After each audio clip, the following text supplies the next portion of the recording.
Can you imagine these words? Those were the last words my father said to me before he shoved me into an October storm and locked the door behind me. Get out of my house. I don't need a sick daughter. I was 15 years old. I had no coat, no phone, no money, just a school backpack with algebra homework inside, and rain already soaking through my sneakers. 3 hours later, the police called him, and when he heard what they said, his face went white as a ghost. But by then, it was way too late. I'm Sher Walls.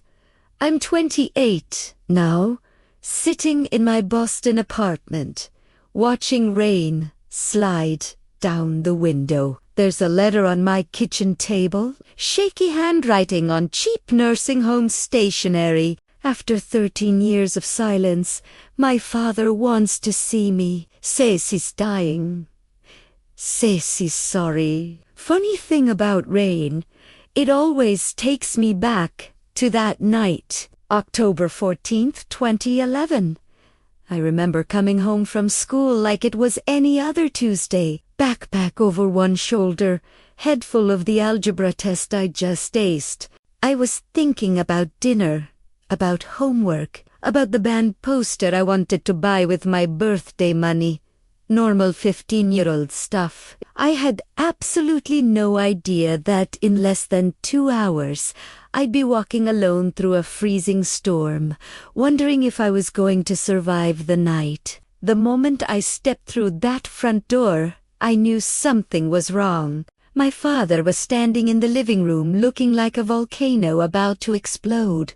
His face was the color of raw meat. His hands were shaking, and he was holding a wad of cash in one fist and empty pill bottles in the other. My sister, Karen, stood right behind him. She was 19, 4 years older than me, and she had this expression on her face. Concerned, worried, heartbroken. The perfect picture of a devoted older sister who'd just discovered something terrible about her baby sibling. But I saw her eyes. I caught that little flicker she couldn't quite hide. Satisfaction. Our stepmother, Jolene, hovered in the kitchen doorway, arms crossed, lips pressed together, saying absolutely nothing. That was her specialty. Saying nothing while bad things happened. My father didn't even let me put down my backpack. He started screaming like I'd set the house on fire, he said. I'd been stealing from his wallet for months. He said I'd been buying pills, hiding them in my room. He said Karen had found the evidence. Cash stuffed in my dresser. Pill bottles in my closet. Text messages proving I was talking to drug dealers. I tried to explain. I tried to tell him I'd never touched his wallet. Never seen those pills. Didn't even know what he was talking about. But the words died in my throat because I realized something horrible. He wasn't listening. His mind was already made up. Karen had spent the whole day preparing him, feeding him lies like poison wrapped in sugar. She stood there looking devastated, telling him she'd tried so hard to help me. Tried to get me to stop. She said she hadn't wanted to tell him, but she just couldn't watch her little sister destroy herself anymore. It was a masterpiece performance, Academy Award worthy, and my father swallowed every single word like it was gospel truth. He grabbed my arm hard enough to leave bruises and drag me toward the front door. My backpack was right there, where I dropped it. He picked it up and threw it at my chest so hard I stumbled backward. Then he opened the door. Rain was already coming down in sheets. Thunder rolling somewhere in the distance. The temperature had dropped 15 since that morning, and my father looked me dead in the eyes and said those words again. Get out of my house. I don't need a sick daughter. He pushed me onto the porch. The door slammed, the deadbolt clicked, and just like that, at 15 years old, I was homeless. I stood on that porch for maybe 5 minutes, completely frozen. Not from the cold, though that was coming, but from shock. I kept waiting for the door to open again, waiting for someone to say, "It was all a big misunderstanding." Nobody came. My phone was sitting on my bedroom desk. I wasn't allowed to grab anything except what was already in my hands. My backpack had textbooks, a half-eaten granola bar, and absolutely nothing useful for surviving a night outside. No jacket, no money, no way to call for help. 2011. Pahone still existed somewhere, but who carries quarters? Not a 15-year-old who spent her allowance on band posters. Priorities, rights. Straight A student. 0 stars survival skills. So, I started walking. I didn't make a conscious decision about where to go. My body just moved on autopilot toward the only safe place I knew. My grandmother Dorothy's house 7 miles away. My mom's mom, the one person who always looked at me like I mattered. 7 miles doesn't sound like much when you're driving. When you're walking through freezing rain and canvas sneakers with no coat, it might as well be 700. Route 9 stretched ahead of me, dark and slick with rain. Cars splashed past without slowing down. I was just a shadow on the roadside, a shape nobody wanted to look at too closely. After the first mile, my clothes were soaked through to my skin. After the second mile, I couldn't feel my fingers anymore. After the third mile, my teeth were chattering so hard I thought they might crack. But I kept walking. What else could I do? Go back and beg my father to believe me. He'd already made up his mind. I had nowhere else to go except forward, one numb step at a time. The thing about hypothermia is that you do unrealize it's happening until it's almost too late. Your body starts shutting down piece by piece, and your brain gets foggy, and suddenly sitting down for just a minute seems like the best idea in the world. Just a quick rest, just until you catch your breath. I made it 4 miles before my legs gave out. There was a mailbox up ahead. I remember thinking I'd just lean against it for a second, catch my breath, then I'd keep going. Grandma's house was only 3 more miles. I could make it, but my knees buckled before I got there. The gravel came up fast, and then everything went dark. 3 hours after throwing his daughter into a storm, my father's phone rang. The voice on the other end was cold and professional. "Officer Daniel Swift, County Police. There had been an incident. His daughter had been found unconscious on Route 9. Hypothermia. She was being transported to County General Hospital. And one more thing, sir. Child Protective Services has been notified.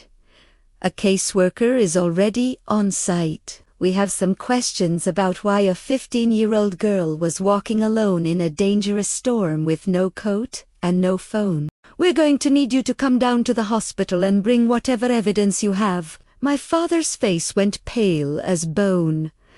I know because the hospital staff told me later. They said he looked like a man watching his whole life crumble in slow motion. Karen was standing right next to him when he got that call. And for the first time, her perfect mask slipped, just for a second.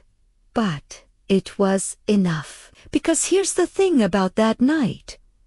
The thing that changed everything. The woman who found me unconscious on that roadside wasn't just some random stranger driving home. Her name was Gloria Hensley, and she'd spent 35 years working for Child Protective Services. She'd seen every kind of abuse, every kind of neglect, every kind of lie that parents tell about their children. She knew exactly what she was looking at when she found a teenage girl in the rain with no coat and no phone and no one looking for her. And she wasn't about to let it slide. My father thought he was getting rid of a problem that night, thought he was cleaning house, cutting out the bad apple, protecting his family from a sick daughter who didn't deserve his love.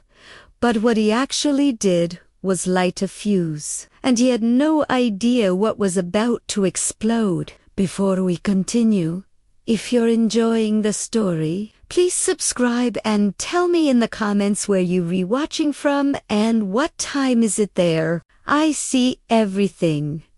Thank you so much for your support. Now, to understand what happened that night, to really understand why my sister did what she did, I need to take you back to when everything started falling apart. My mother, Patricia, died in 2006. Cancer. I was 10 years old. Karen was 14. One day, we had a mom who made pancakes on Sunday mornings and braided my hair for school pictures. The next day, we were standing by a hospital bed watching machines beep slower and slower until they stopped altogether. My father didn't handle it well.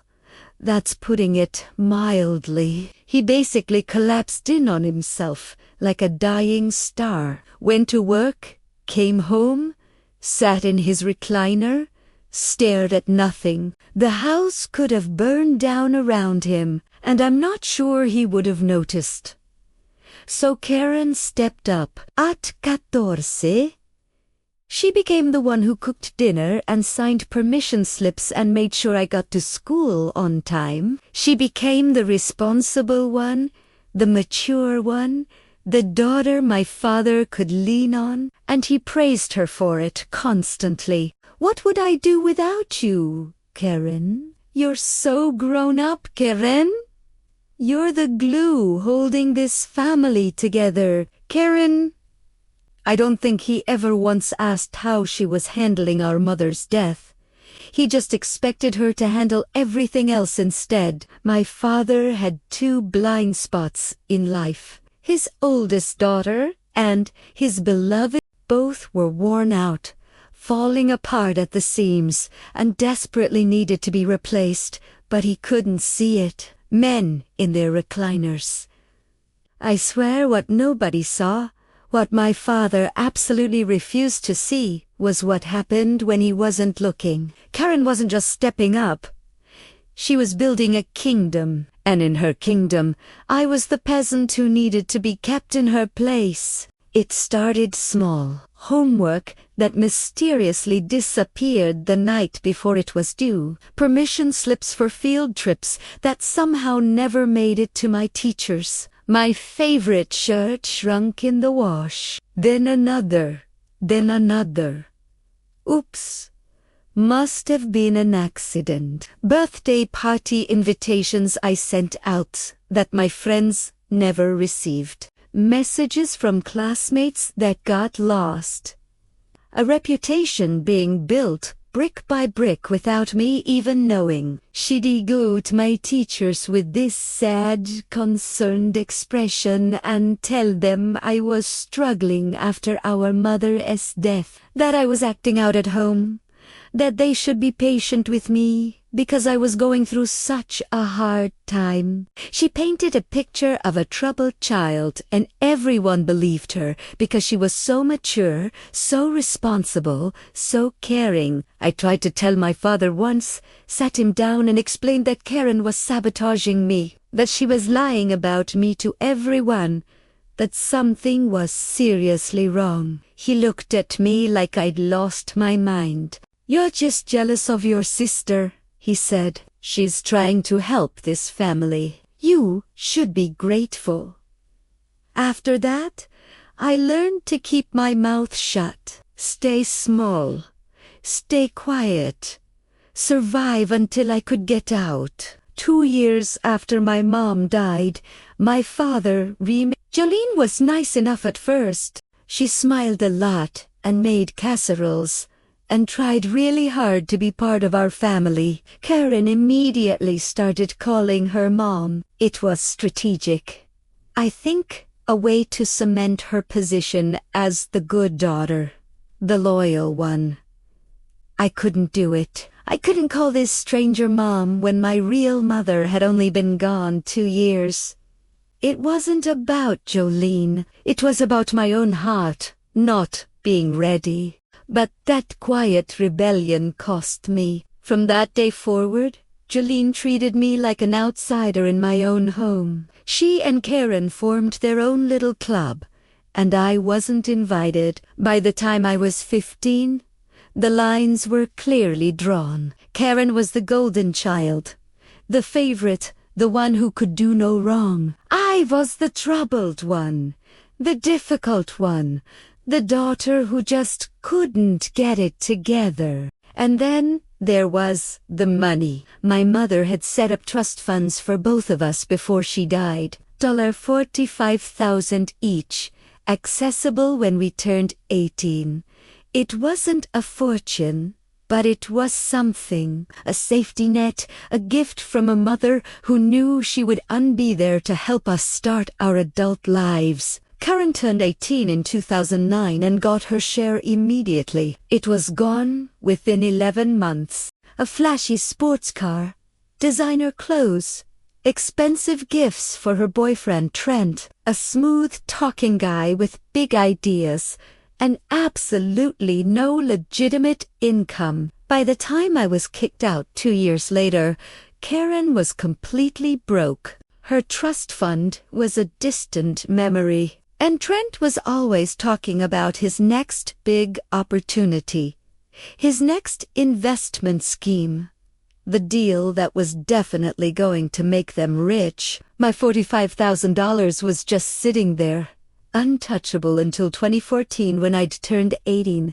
unless something happened to me first. See, my mother's trust had a clause in it, a protection mechanism she probably thought would help us. If either daughter was declared legally incompetent or institutionalized before age 21, her share would be managed by a court-appointed family guardian until she recovered. Karen and Trent figured out what that meant. If I got institutionalized for substance abuse, say because my father found pills and cash and evidence of drug dealing in my room, then someone would need to manage my trust fund on my behalf. She'd seen every kind of abuse, every kind of neglect, every kind of cruelty that adults could inflict on children. And on a cold October night, driving home from her book club meeting, her headlights had caught something by the roadside,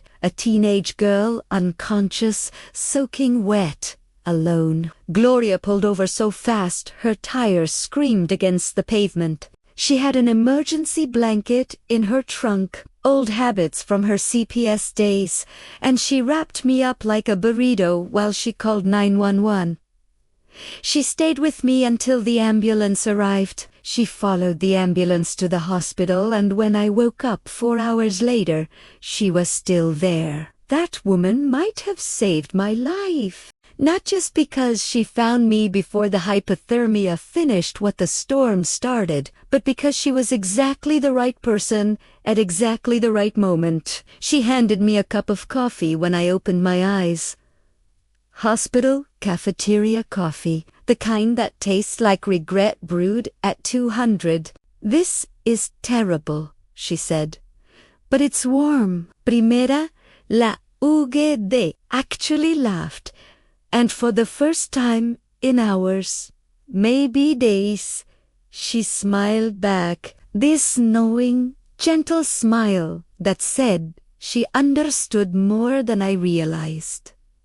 There she is, she said. Now, why do Auntie tell me why a 15-year-old was walking alone on Route 9 in a storm with no coat and no phone? So, I told her everything, the accusations, the planted evidence, the years of Karen's manipulation. I told her things I'd never told anyone because no one had ever actually listened. Gloria just sat there nodding occasionally, never interrupting, never doubting. When I finished, she was quiet for a long moment. Then sighed, "I believe you, and I'm going to help you prove it." Those 7 words changed my life. While I was unconscious, things had been happening. The hospital contacted police because a minor had been found in a dangerous situation. Police tried to reach my next of kin.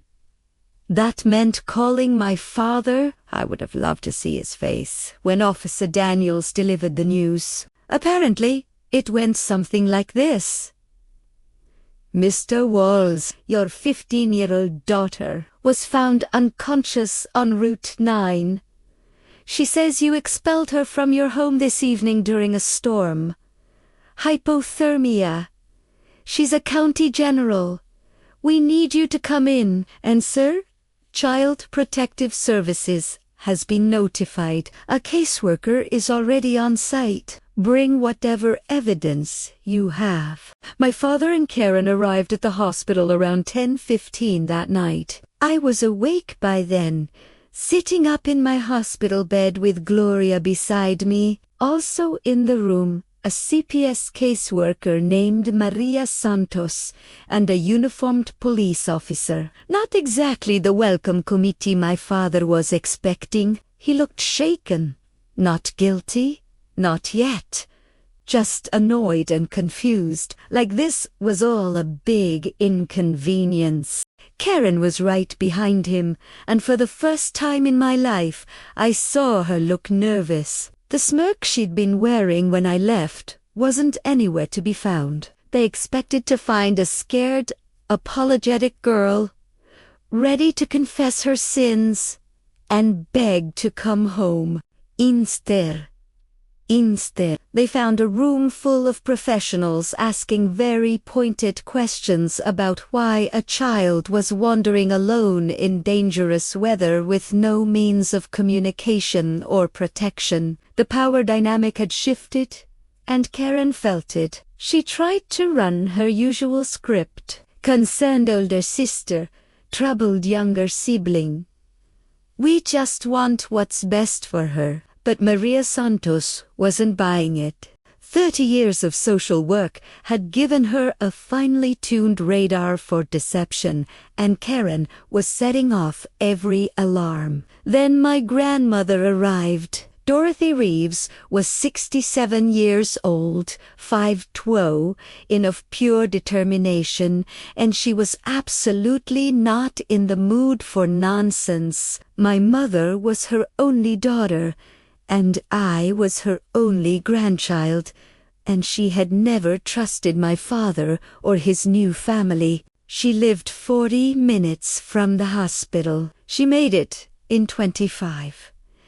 I heard her before I saw her, that distinctive click of sensible heels coming down the hallway at a pace that meant business. She swept into my room like a small silver-haired hurricane, and immediately positioned herself between me and my father. "That's my granddaughter," she announced to everyone present. "What has this fool done now?" My father tried to explain, tried to justify, started talking about the stealing, the pills, the evidence. Dorothy listened for about 30 seconds before holding up one hand. "Raymond," she said, "I've known you for 15 years, and you've never been the sharpest tool in the shed, but this might be your dumbest moment yet. You threw a child into a storm based on what? Pills that appeared out of nowhere. Cash that magically materialized. Did you even ask her side of the story?" He opened his mouth, closed it, opened it again. Dorothy nodded. "That's what I thought. Here's the thing about my grandmother. She didn't just love me. She fought for me. That night, while I sat exhausted and hypothermic in a hospital bed, Dorothy Reeves went to war. She demanded an emergency custody hearing. Right there, right then. It was nearly midnight, but she didn't care. She called a family court judge who owed her a favor. Apparently, Dorothy had been on the PTA with his wife for 15 years and got him on the phone.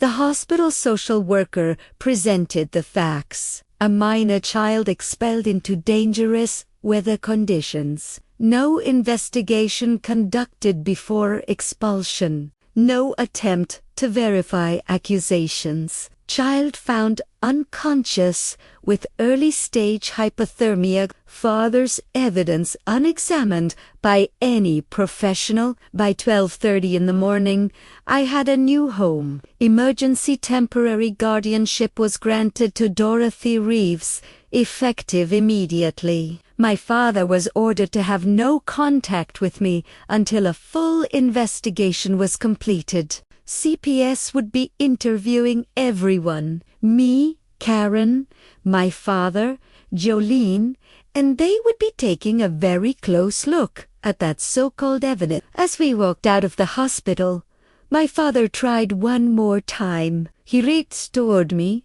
started to say something. Dorothy stepped between us without breaking stride. "You don't get to touch her," she said. "You don't get to talk to her. You had your chance to be her father, and you threw it away. Literally threw it into a storm. Now we're leaving." She guided me out to her old Buick, the one she'd been driving since before I was born, helped me into the passenger seat, tucked another blanket around me, even though the car heater was already blasting. I looked at her with tears streaming down my face. "Grandma, I don't even have clean clothes. I don't have anything." She patted my hand, her eyes fierce and gentle at the same time. "Honey, you have me and I have a Target card. Tomorrow we shop. Tonight you eat soup and sleep in a bed where nobody is going to throw you out ever." That was the first night of my new life. Grandma Dorothy's house had 3 rules. Breakfast at 8, homework before TV, and absolutely no nonsense before her second cup of coffee. It wasn't fancy, and it wasn't big, but it was warm and safe and full of love. For the first time in years, I felt like I could breathe. But the story wasn't over. Not even close. 2 weeks later, the CPS investigator called my grandmother. "Mrs. Reeves," Maria Santos said, "you might want to sit down. We've been examining the evidence Mr. Walls provided. The timeline doesn't add up, and we found some security footage that tells a very different story." Karen's perfect plan was about to fall apart, and she had no idea what was coming. The investigation changed everything. Maria Santos wasn't just a caseworker checking boxers. She was a detective in a cardigan. And she didn't just look at evidence. She traced Italiana, every receipt, every timestamp, every thread. And the more she pulled, the more Karen's perfect story unraveled. It started with the cash. $800 had been found in my dresser drawer. My father said it proved I'd been stealing from him for months. Open and shut case, right? Except Maria Santos actually checked the bank records. That $800 came from a single ATM withdrawal on October 14th. The same day I was kicked out. The bank provided surveillance footage from the machine. Timestamp las 2:47 in the afternoon. The person on camera wasn't me. It was Karen. Clear as day. Same jacket she'd been wearing that morning. Same ponytail, same car parked in the background. Her white sedan with the dent in the bumper from when she backed into a mailbox the previous summer. Here's the thing about alibis. Mine was airtight at 2:47 p.m. On October 14th, I was sitting in 5th period chemistry class learning about molecular bonds. The school attendance system showed me present until 3:15. My teacher remembered me asking a question about covalent electrons. I couldn't have made that withdrawal. Physically impossible. I was in a classroom 12 miles away, surrounded by 30 witnesses and an electronic check-in system. Karen thought she was so clever. But here's the thing about being a criminal mastermind. You actually have to be smart. She used our father's ATM card without considering that banks have cameras. She made the withdrawal in the middle of the afternoon without checking if I had an alibi. She bought the burner phone at a convenience store 2 blocks from her gym on camera in her yoga pants, with her car visible in the parking lot. Some masterminds wear capes. Karen wore Lululemon and she got caught because she could be bothered to drive an extra 10 minutes. Then there were the pills. The bottles planted in my closet were traced back to a prescription for Trent Barlow. Karen's boyfriend, the one with all the big ideas and no legitimate income. Anxiety medication prescribed by his doctor filled at the pharmacy on Oak Street. Maria Santos called that pharmacy. Interesting finding. Trent had reported those pills stolen, filed a police report and everything, claiming someone broke into his car and took them.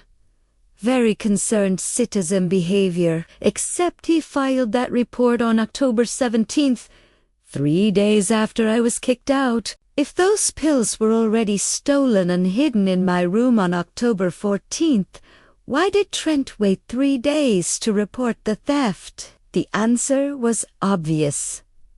Because they weren't stolen. Karen gave them to him to plant and then he reported them missing afterward to cover their tracks and get a refill. The delayed theft report was like a flashing neon sign that said, "We planned this." If this story is hitting close to home, I hope you'll stick around because what happens next is worth every second. Drop a like if you're rooting for me.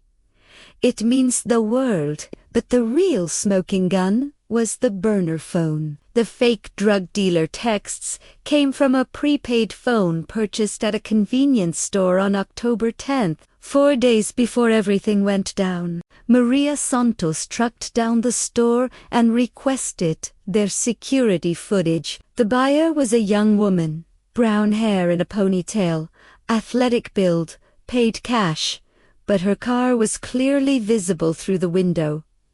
A white sedan with a dent in the bumper. Same car, same woman, same trail of breadcrumbs leading straight back to my sister. As the investigation deepened, an even uglier picture emerged. Maria Santos started digging into our family's finances, specifically checks written on my father's account over the past 2 years. What she found made the $800 look like pocket change. Someone had been forging checks in my father's name for nearly 2 years. Small amounts at first, 50 ere 100 there, but they added up. The signatures were close, but not quite right. The money went to accounts connected to Trent Barlow and his various business ventures. Total amount stolen, just under $18,000.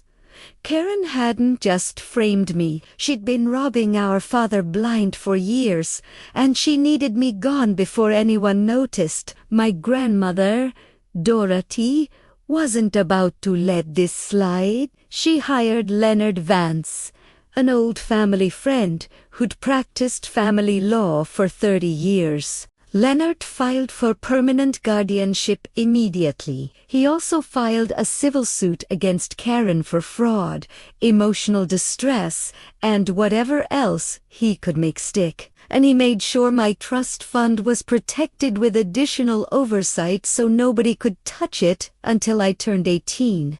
That year taught me something I carry with me still. Keep records of everything, every receipt, every message, every promise someone makes. Write it down. My grandmother kept a folder for every important document in her life. Bills, letters, tax returns, warranties. She called it her paper insurance. After everything that happened, I started doing the same thing. I was 16 years old and I bought my first filing cabinet. Still have it, still use it. Some habits save your life. Living with Grandma Dorothy was like learning to breathe again. After years of holding my breath. Her house wasn't big or fancy. 2 bedrooms, 1 bathroom, a kitchen that smelled like coffee and cinnamon. But it was warm and it was safe, and nobody there was plotting against me. She enrolled me in a new school where nobody knew my history. I made real friends for the first time, people who liked me for me. Not because they'd been fed a story about who I was supposed to be. I started seeing a counselor, finally processing years of manipulation that I'd absorbed without even realizing. Grandma Dorothy didn't have a lot of rules, but she was strict about one thing. Dinner at 6. No exceptions. She said chaos can wait until after the meatloaf. Honestly, best advice I've ever gotten. Meanwhile, my father's world was crumbling. The CPS investigation put the entire Walls household under a microscope. Raymond was questioned multiple times, each session leaving him more exhausted and confused. How had he missed so much?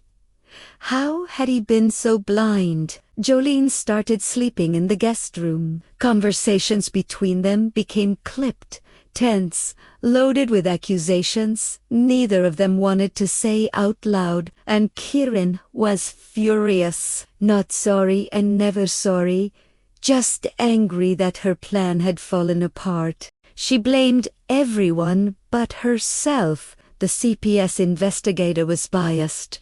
The bank footage was misleading. Trent's prescription records were a misunderstanding. The golden child's crown was slipping, and she couldn't stand it. Leonard Vance spent months building an airtight case. Bank records, surveillance footage, pharmacy documents, phone purchase, receipts. He collected witness statements from Gloria Hensley, from my teachers, from neighbors who'd noticed Karen's car coming and going at odd hours. Even some of Karen's former friends came forward. Turns out she'd burnt a lot of bridges over the years, and people were happy to share stories about her lies, her manipulation, her casual cruelty. The court date was set for March 2012, but 1 month before the hearing, something unexpected happened. Trent Barlow got arrested in Nevada. Federal marshals has picked him up for running the same investment scam in 3 different states. Over $400,000 stolen from victims who trusted him with their savings. He was facing serious federal charges, possibly 15 years in prison. His lawyer made a phone call the next day. Trent was ready to cooperate, ready to make a deal, ready to tell the truth about everything, including his girlfriend Karen and what she'd done to her little sister. The walls were closing in and Karen had nowhere left to run. Trent Barlow was many things: a con artist, a liar, a man who'd built his entire life on other people's trust and money. But He wasn't loyal. The moment federal prosecutors offered him a reduced sentence in exchange for cooperation, he sung like a canary with a record deal. His written statement was 12 pages long.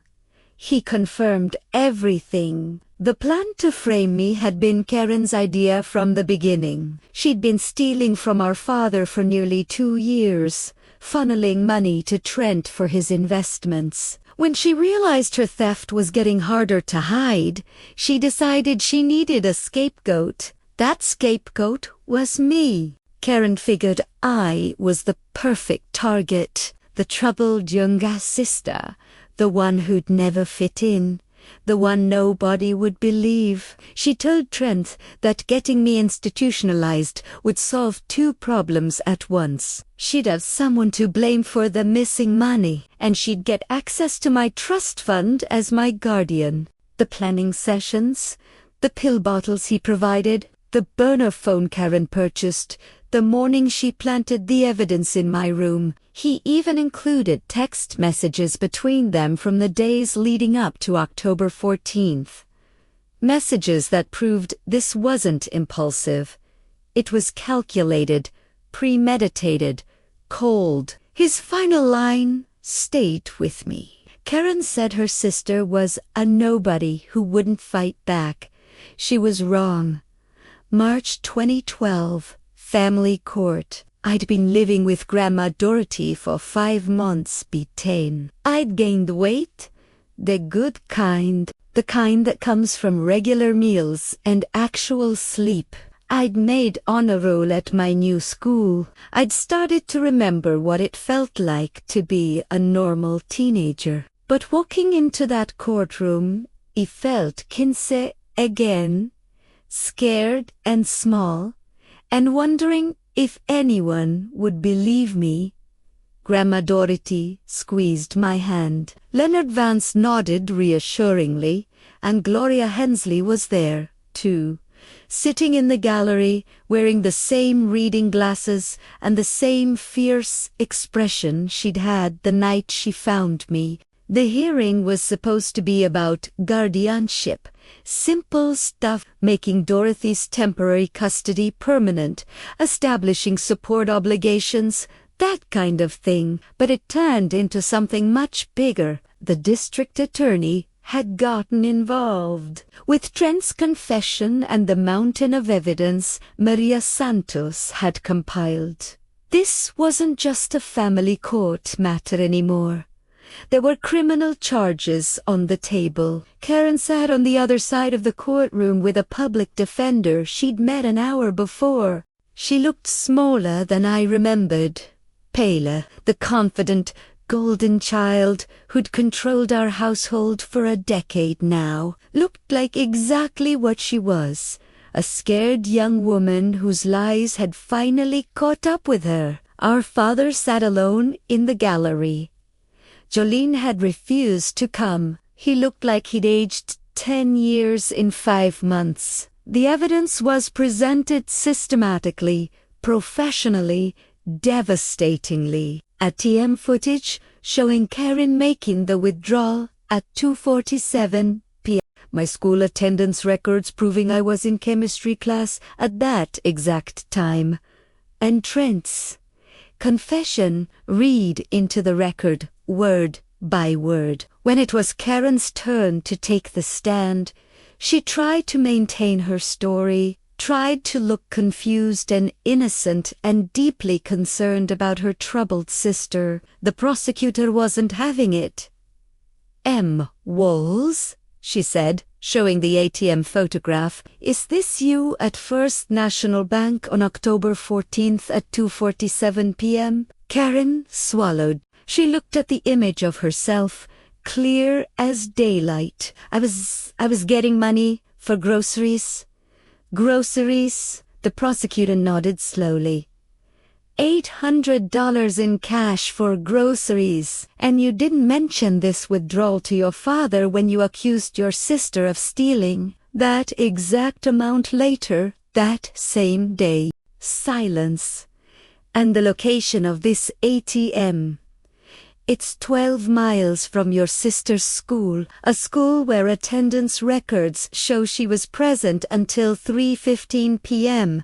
Can you explain how she could have made this withdrawal while sitting in chemistry class? More silence. Silence. Corin's public defender objected. But there was nothing to object to. The evidence was the evidence. Facts. Didn't care about her feelings. Then they called Jolene. My stepmother looked like she wanted to be anywhere else on earth. She'd spent years staying quiet, staying neutral, not getting involved. But this was a courtroom and she was under oath. And suddenly staying quiet wasn't an option anymore. The prosecutor asked her about the morning of October 14th. Did she see anything unusual? Jolene's voice was barely above a whisper. Karen went into Sherry's room that morning around 7:00 a.m. She said she was borrowing a hair tie. Did she come out with a hair tie? No.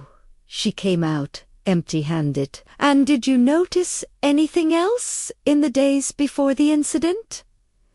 Jolene closed her eyes. She looked like she was bracing for impact. 2 days before, I overheard Karen on the phone with Trent. She said, everything is in place. And then she laughed. The courtroom went absolutely still. When they called our father to testify, I almost felt sorry for him almost. He had to explain why he expelled his 15-year-old daughter into a storm without investigating the accusations against her. Had to admit he never checked the bank records himself. Never questioned why Karen suddenly discovered this evidence. Never asked for my side of the story. His voice cracked when he said, I trusted her. She's my firstborn. She was always the responsible one. I thought he couldn't finish. Judge Patricia Morrison had been on the bench for 30 years. She'd seen ugly custody battles, bitter divorces, families torn apart by lies and money and pride. But I think even she was disturbed by what she'd heard. Her words cut through the courtroom like a blade. Mr. Walls' trust is not an excuse for negligence. You expelled a minor child into dangerous weather conditions based on unverified accusations. You made no attempt to investigate. You chose one daughter over another without evidence, without reason, without basic parental judgment. That is not parenting. That is abandonment. My father sat there gray-faced. As she continued, your older daughter engaged in a calculated, premeditated scheme to destroy her sister's life. She stole from you, lied to you, and manipulated you into participating in her cruelty. And you let her because it was easier to believe the daughter who made you feel good than to actually parent the daughter who needed you. Karen's sentence came down hard. Fraud, theft, filing false statements to law enforcement, child endangerment. Her public defender negotiated a plea deal to avoid a full trial. 2 years suspended sentence, meaning she wouldn't go to prison unless she violated probation. 5 years of supervised probation, 200 hours of community service, full restitution of all stolen funds, the 18,000 from our father, and the 800 she'd planted to frame me. The court also issued a permanent restraining order. Karen was not allowed to contact me directly or indirectly for any reason. If she came within 500 feet of me, she'd go straight to jail. And here's the part that would follow her forever. Felony conviction permanently on her record. No more jobs in finance. No positions involving money or trust. no working with children or vulnerable adults. The golden child had a scarlet letter now, and it wasn't coming off. My father lost guardianship rights permanently. He was ordered to pay for my therapy and educational expenses until I turned 21. He was also ordered to establish a college fund from the restitution money. The community found out everything. Small towns talk. Within weeks, everyone knew what Raymond Walls had done to his younger daughter. Friends stopped calling. Neighbors looked away. His church group suddenly had scheduling conflicts whenever he tried to attend. Jolene filed for divorce 6 weeks later. She'd been complicit in my suffering, and she knew it, and she couldn't stand to be reminded of it every time she looked at her husband. The judge turned to me at the end. "Miss Walls," she said, "you've shown remarkable resilience in the face of extraordinary cruelty. The court grants full permanent custody to your grandmother, Dorothy Reeves. Your trust fund will remain protected until you reach 18. And I sincerely hope you have a better future than your past." I wanted to say something clever, something memorable. I wanted to say, "Your Honor, you should see me parallel park." That's the real test of character, but some jokes are just for yourself. And that moment was too big for humor. Instead, I just said, "Thank you." As we walked out of the courthouse, my father tried one last time to approach me. "Sweetheart," he started. "I'm sure Grandma Dorothy stepped between us without breaking stride." Her voice was ice. "You don't get to call her that anymore. You lost that right when you threw her into a storm." We kept walking. I didn't look back. The sun was shining that day. March in our part of the country can go either way, but that afternoon was warm and bright and full of promise. I had a grandmother who loved me, a lawyer who'd fought for me, a caseworker and a retired CPS supervisor who'd believed me when no one else would. And I had a future finally. But some stories don't end with the courtroom. Some stories have one more chapter. 13 years later, a letter arrived. October 2024. I'm 28 years old now, and my life looks nothing like I imagined when I was 15. Walking through a storm with nothing but a school backpack and soaking wet sneakers. I live in Boston. Beautiful apartment with a view of the harbor. Morning light that streams through windows. I actually chose myself. I'm a marketing director at a tech company. Good salary, good benefits, good people. I worked my way up from an internship, and every promotion felt like another step away from who I used to be. And I'm engaged. His name is Colin. He's a pediatric nurse, which tells you pretty much everything you need to know about his heart. We met at a charity event 2 years ago. I was there for work. He was there because he actually cared. He spilled wine on my dress, apologized for 10 minutes straight, and then made me laugh so hard I forgot to be annoyed. We're getting married in the spring. Life is good. Life is really, genuinely, unbelievably good. Then the letter arrived. It came to my grandmother's address. Dorothy still lives in the same house, still sharp as ever at 80 years old, still following her 3 rules. Breakfast at 8, homework before TV. No nonsense before coffee. Some things never change. Sekajit. Miss said something had arrived that I needed to see. Her voice was careful, neutral, the way she sounds when she's trying not to influence my decisions. I drove down that weekend. The envelope was plain white, cheap paper with shaky handwriting. I barely recognized. The return address was Maple Grove Care Center, a nursing home about an hour from where I grew up. I opened it at Dorothy's kitchen table with a cup of coffee going cold in my hands. "Dear Sherry," it began. "I know I don't deserve to ask anything of you. I know you have every reason to throw this letter away without reading it. But I'm asking anyway because I do want to have much time left and I need to say this before I go. I'm at Maple Grove now. Had a stroke 2 years ago. Left side doesn't work so well anymore.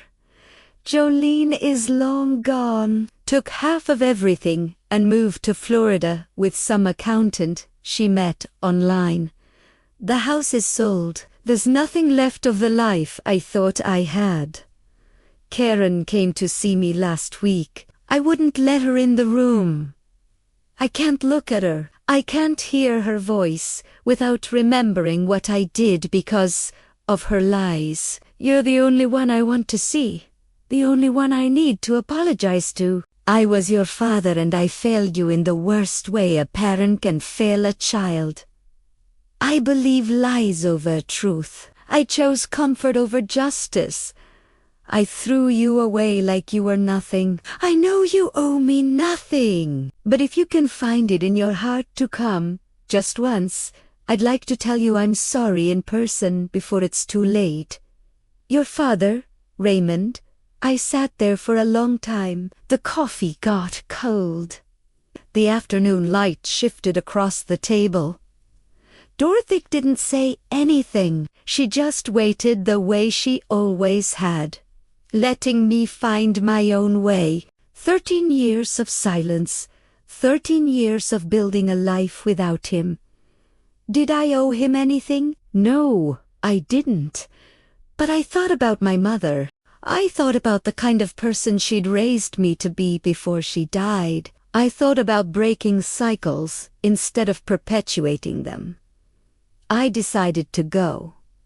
Not for him, for me. The nursing home was exactly what you'd expect. Fluorescent lights, industrial floors, the smell of disinfectant trying to cover up the smell of endings. My father's room was small, single bed, one window, a television mounted on the wall, playing something nobody was watching. He looked 20 years older than his actual age, 73.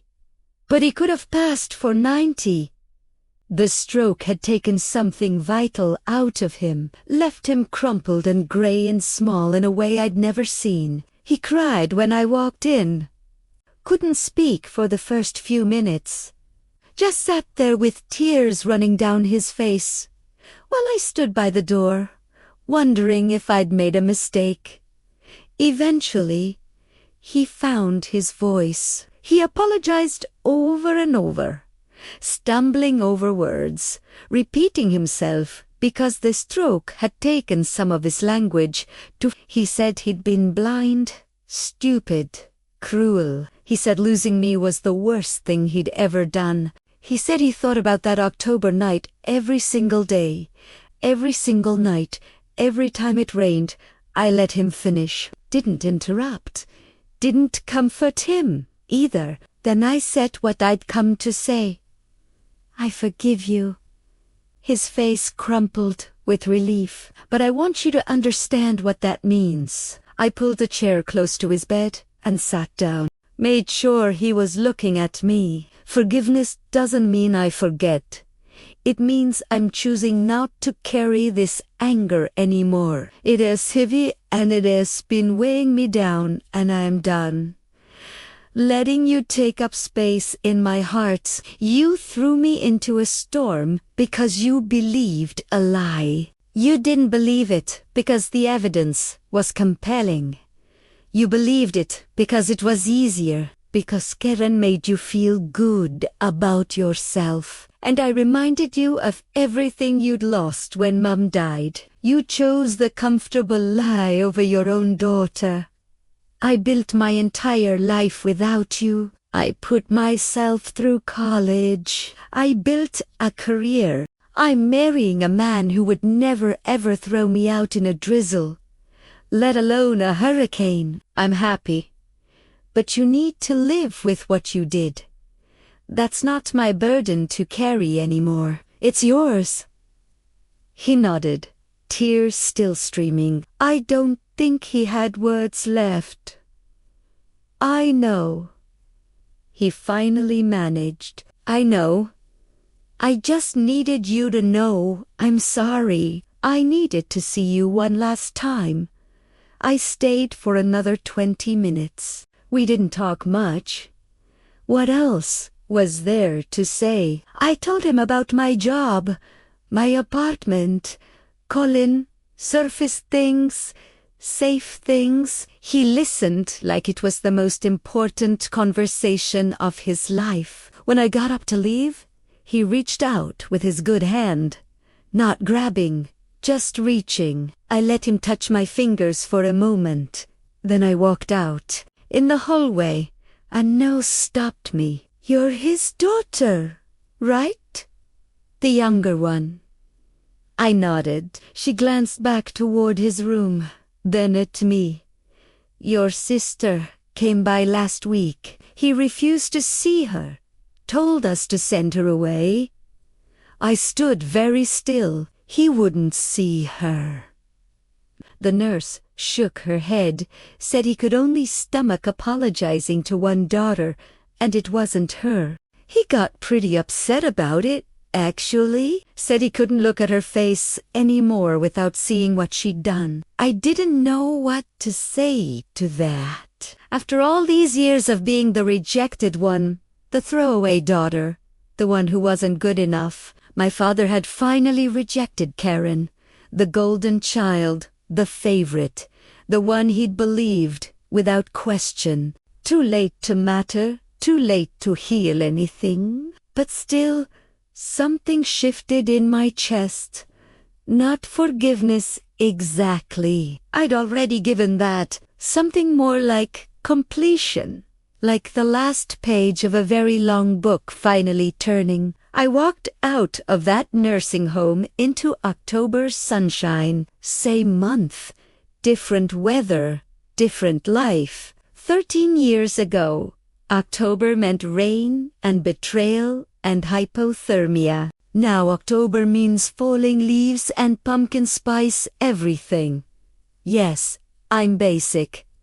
I don't care. And the anniversary of when my real life began. Some storms don't destroy you. They redirect you. That October night 13 years ago, I lost a house, but I found my home. I lost a father who didn't deserve me, and I found a grandmother who did. I lost a sister who never loved me, and I found myself. Colin was waiting when I got back to Boston. Takeout containers on the counter. Bad movie queued up on the TV. That patient look he gets when he knows I need processing time. How'd it go? He asked. I dropped my keys on the table and leaned into him. I think I'm finally done, I said. I think I can let it go now. He wrapped his arms around me and didn't ask any more questions. That's the thing about Colin. He knows when to push and when to just be there. It's one of about 1,000 reasons. I'm marrying him. Next spring, we're having the wedding at my grandmother's house. Small ceremony, close friends, good food. Dorothy's already planning the menu. Meatloaf is definitely on the list. And somewhere out there, Karen is working night shifts and wondering where her life went wrong. My father is in a nursing home alone with his regrets. Jolene is in Florida pretending none of us ever existed. But me, I'm in Boston. I've got a career I earned, a partner who loves me, a grandmother who will probably outlive us all through sheer and yes, I finally got that band poster properly framed, the one I bought with my allowance the week before everything fell apart. I found the same one online a few years ago. Paid way too much for it. Hung it in my office where I can see it every day. Some things are worth waiting for. Thanks so much for watching. More of my most gripping stories are already on your screen. Click one now and don't miss the best part. You will love it. See you in the next story.